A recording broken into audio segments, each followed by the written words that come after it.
Hello everyone, আসসালামু আলাইকুম। আজকে আমরা সপ্তম অধ্যায়ের কিছু প্রমাণ নিয়ে আলোচনা করব।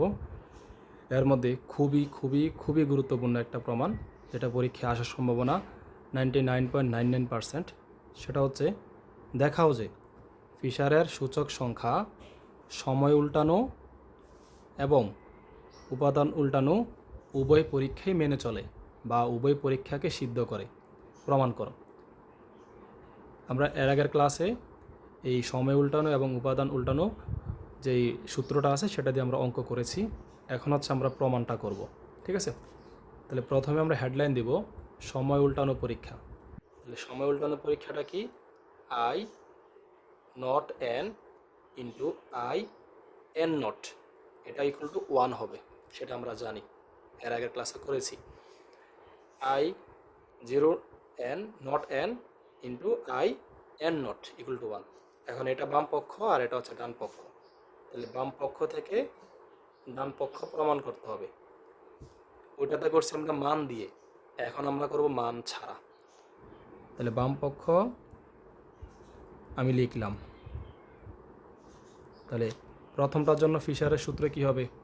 প্রথমটার জন্য আমরা আগের মতো সেম, প্রথমে এন আসেনি, আছে, তাহলে লিখতে হবে সামেশন পি এন সামেশন তারপরে পি নট। তাহলে প্রথমে নট, তাহলে কিউ নট ইন্টু আবার same summation P N summation P not. এর আগে আমরা নট ধরে কাজ করছি, এখন এন ধরে কাজ করব। তাহলে কিউ এন এই কিউ এন সিম্পল। তারপরেরটার জন্য সেম একইভাবে, প্রথমে কত আছে? নট আছে, তাহলে লিখতে হবে সামেশন পি নট, পরে আছে এন সামেশন পি এন। পরেরটা কত আছে? এন আছে, তাহলে এন কার সাথে? কিউ এন এ কিউ এন। শেষ। একবার এন দিয়ে একবার নট দিয়ে, তবে সামেশন আবার p naught summation P n. তো এনের কাজ শেষ, এবার নট, নট কার সাথে? Q naught. ঠিক আছে, এই সিস্টেমটা আমরা এর আগের পর্বতে আমরা দেখেছি। তারপরে যে কাজটা করব সেটা হচ্ছে দুইটা মানকে আমি একটা রুটের মধ্যে নিয়ে আসব। তাহলে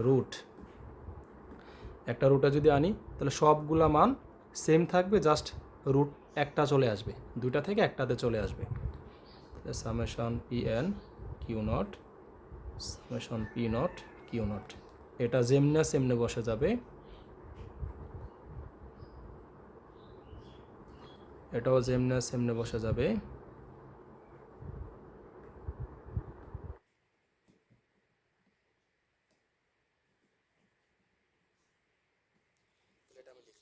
লেখার পর এই পি এন কিউ নট বাদ যাবে, নিচেরটার সাথেই উপরেরটা বাদ যাবে, এটা উপরে এটা নিচে বাদ যাবে, এটা নিচে এটা উপরে বাদ যাবে, তাহলে কোনো কিছুই থাকে না, থাকে হচ্ছে শুধু রুট 1। তাহলে 1কে যদি আমি রুট করি তাহলে কত আসে? 1 আসে। তাহলে 1 কি? ডান পক্ষ। তাহলে সুতরাং আমরা লিখব ফিশারের সূচক সংখ্যা সময় উল্টানো পরীক্ষা মেনে চলে।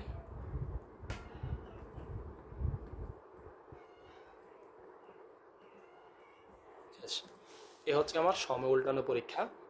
এখন আমরা যেটা করব সেটা হচ্ছে উপাদান উল্টানো পরীক্ষা। এখন আমরা করব হচ্ছে উপাদান উল্টানো পরীক্ষা।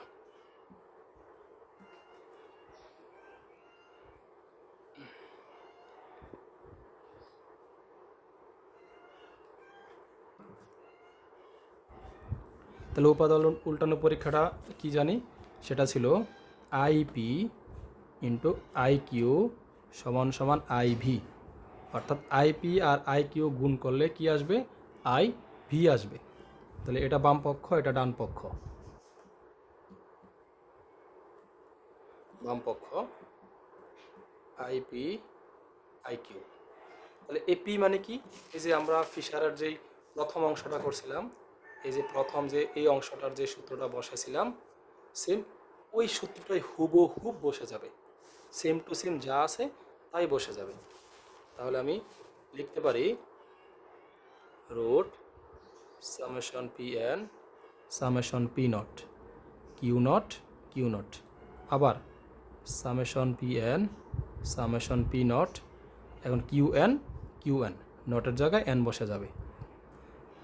তারপরে আই কিউর জন্য কী করতে হবে, এই যে এর আগের সূত্র যত জায়গায় পি আছে, পি এর জায়গায় কিউকে নিয়ে আসতে হবে এবং কিউ এর জায়গায় পিকে নিয়ে আসতে হবে। যেমন এরকম, যদি পি এন কিউ নট হয় তাহলে আমি কি করব, পি এর জায়গায় কিউকে নিয়ে আসবো, কিউ এর জায়গায় পি নিয়ে আসবো, কিন্তু এন আর নটের কোনো পরিবর্তন হবে না।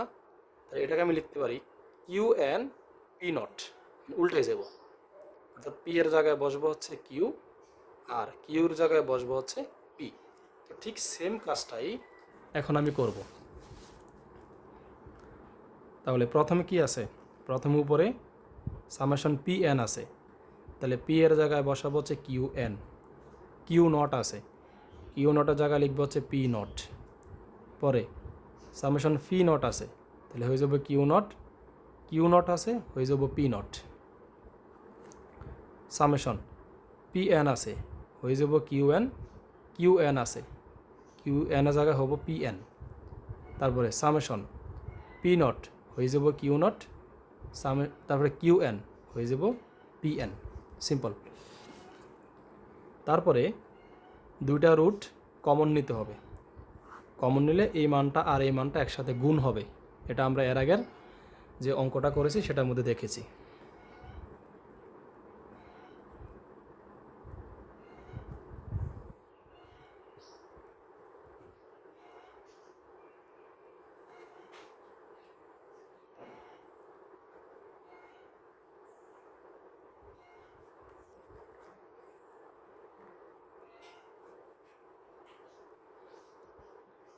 তারপরে এটা উপরে আছে পি এন কিউ নট, তাহলে এদিকেও আছে পি এন কিউ নট, হয়তো কিউ নটটা আগে, কোনো সমস্যা নাই, তাহলে এটা কাটা যাবে।